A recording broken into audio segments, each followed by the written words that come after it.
Welcome back once again, boys. In this video, I'm going to answer the questions given to you in your last assignment and explain them as well. So I suggest you to watch this video very carefully and try to understand this, because most of you have made similar mistakes.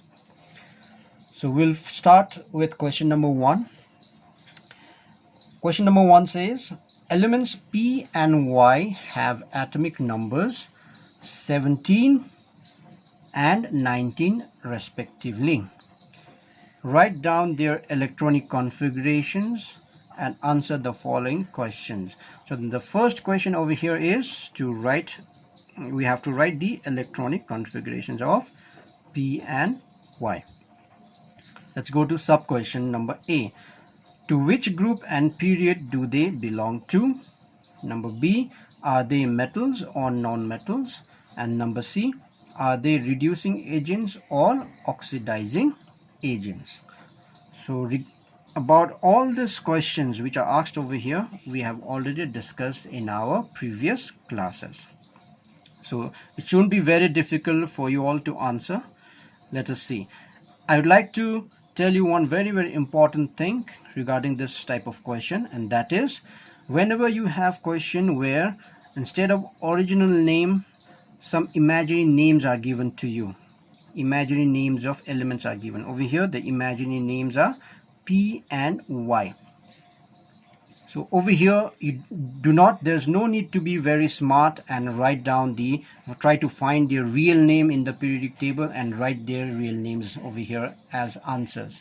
Okay, boys, whatever is given in the question, you have to write the same name. If it is P, you write P. Don't try to write sodium, chlorine, bromine, etc.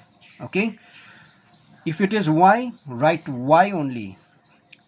That is why you have to answer question, read the question properly and answer the question according to the question given. You are not told here anywhere to write the real name from the periodic table. If there is a question regarding or the question asks you to find their real name from the periodic table, then you have to write their real name at that time. But over here, nowhere in the question you are asked to write their real name. Okay, so do not panic or do not try to be very smart and over smart and write their real names, which some of you have done. So I'm making it very clear to you. You are supposed to answer the question taking P and Y only. Let's start answering first question. What is the first question? We have to write the electronic configurations. So P, for element P, atomic number is 17. So we'll start with 2, 8 and 7. 17. Okay, let's go to Y. Y has atomic number 19. So let's write the electronic configuration. 2, 8, 10. This will be 8 and 1. We don't write here 9, because if you write here 9, then because of that 9 this whole thing will be unstable. So in order to make the inner orbital stable, we have to write here 8 and 1 is left, so that will come to the outermost cell. So P has 2, 8, 7 electronic configuration, whereas Y has 2, 8, 8, 1 electronic configuration. So this is how we write the electronic configuration in short and brief. Let's go to now let us go to question number A, sub question number A. To which group and period do they belong to? Now we have learned how to find group and period of any given element with the help of atomic number and writing the electronic configuration. So we have already written the electronic configuration. Now let's see group and period of P. So group is determined by the valence electrons, whereas period is determined by number of cells. So P has 7 valence electron. So what will be the group? 7. 10 plus 7 will be 17. So it will be in group number 17. What will be the period? It has 3 cells, so it will be third period, period 3. So this much you have to write. Let's see group and period of Y. So group, valence electron 1, so it will be, group will be 1 only. What will be the period? Number of cells, 1, 2, 3, 4. Fourth period. So the group and period of P will be, group will be 17, period will be 3. Now group of Y will be 1 and period will be 4. Let's move to question number B. Are they metals or non-metals? Most of you have written same answer. Either they are metals, both you have written both are metals, or some of you have written both are non-metals. Let's see. Let's try to find out. Now again, to be metal and to be non-metal, there is one condition. If an atom of an element loses electron, they form cation, and any atom forming cation are metals. Whereas if an atom of an element gains electron, they form anion, negatively charged ion, and the atom or atom of elements forming anion are called non-metals. So let's see whether they both are metals or non-metals. So let's see P. P has 7 electrons. Now to gain stability, P can choose two options. Either it can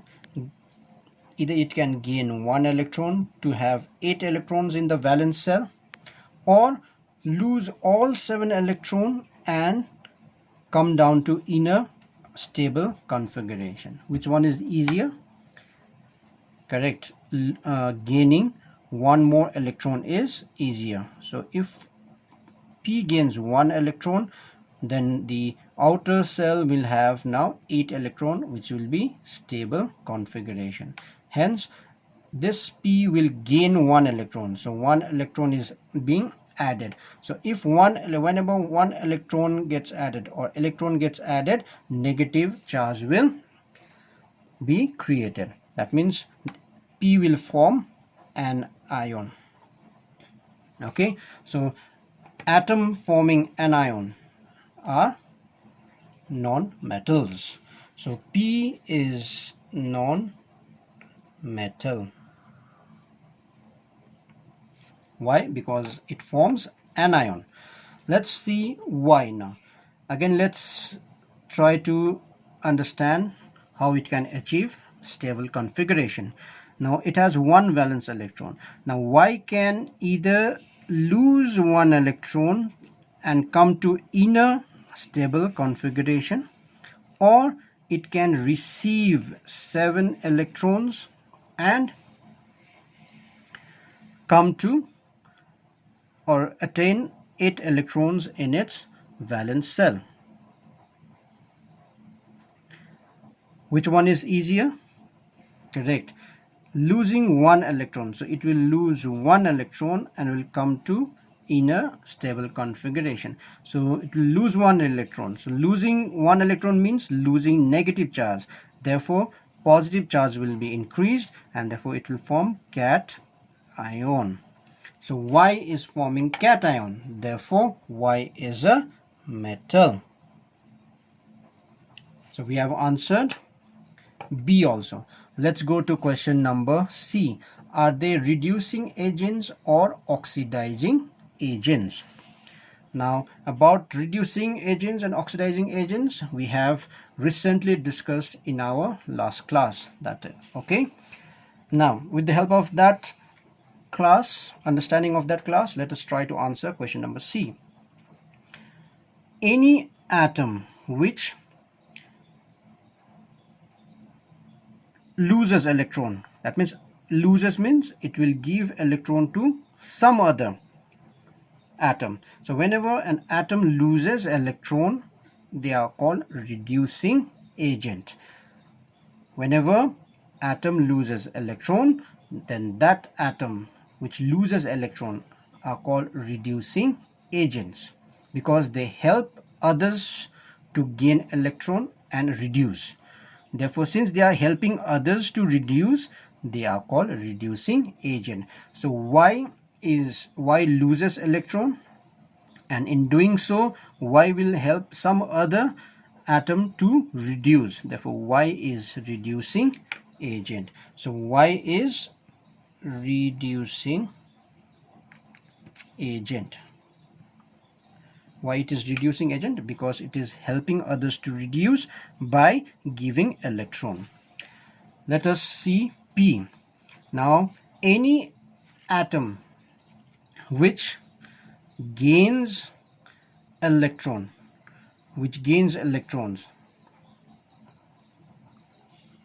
okay boys, any atom which gains electrons, they are called oxidizing agents.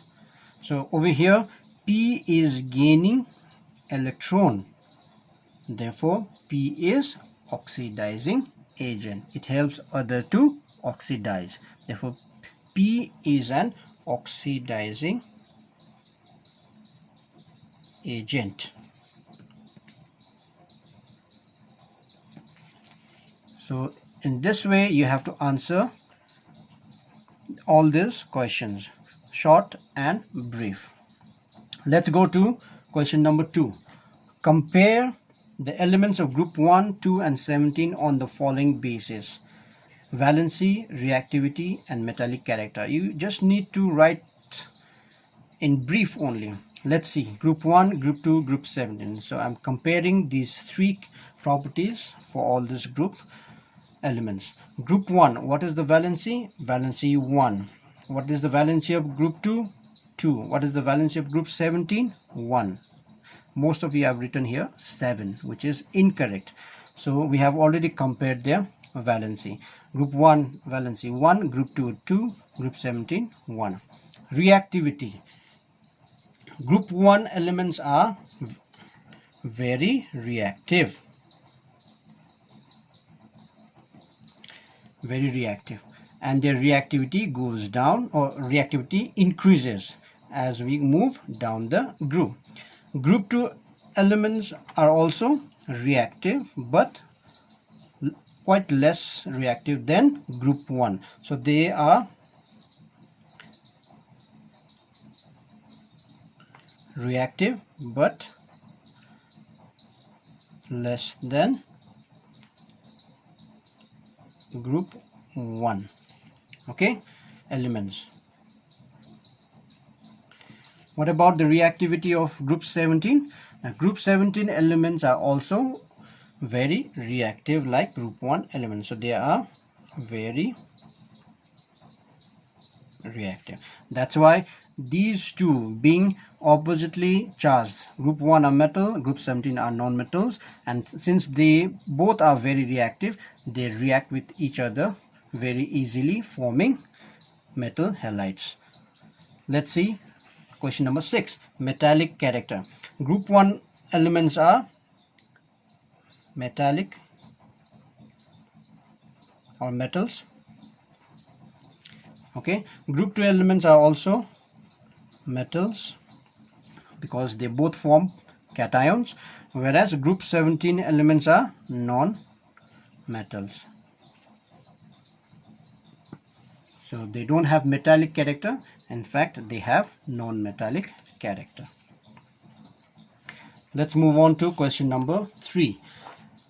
Give reason for keeping alkali in inert solvent like kerosene. Why do we keep alkali metals in inert solvent? Inert solvent means solvent which do not react, like kerosene. Why is that? The reason behind this is alkali metals are very reactive, which we already discussed over here. They are very reactive. Alkali metals are very reactive in nature. What does this mean? That when they are, if they are kept in open, then in the air there is oxygen, there is water vapor also present over there. So these alkali metals will react with oxygen and water vapor present in the air very rapidly. Okay, instantly they will react with water and air, oxygen. Therefore, these alkali metals will not exist in free state. So therefore, they will remain in exist in combined state if they are kept in open. They will not be in pure state. Therefore, in order to keep them in pure state, they should be kept inside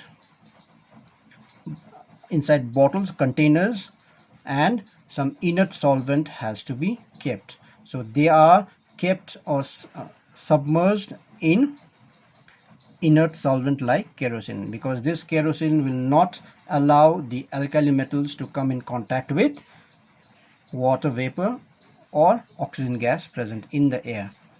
Therefore, what will be your answer? Alkali, being reactive in nature, reacts rapidly with oxygen and water vapor in the air. Therefore, they are kept in inert solvent like kerosene to prevent alkalis undergoing reaction. So this way you have to answer this type of questions.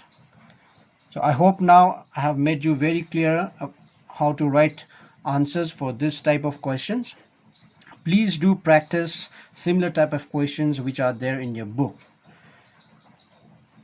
This much for today's solution section. Stay safe and do all things well, and do not forget to do correction. Bye bye.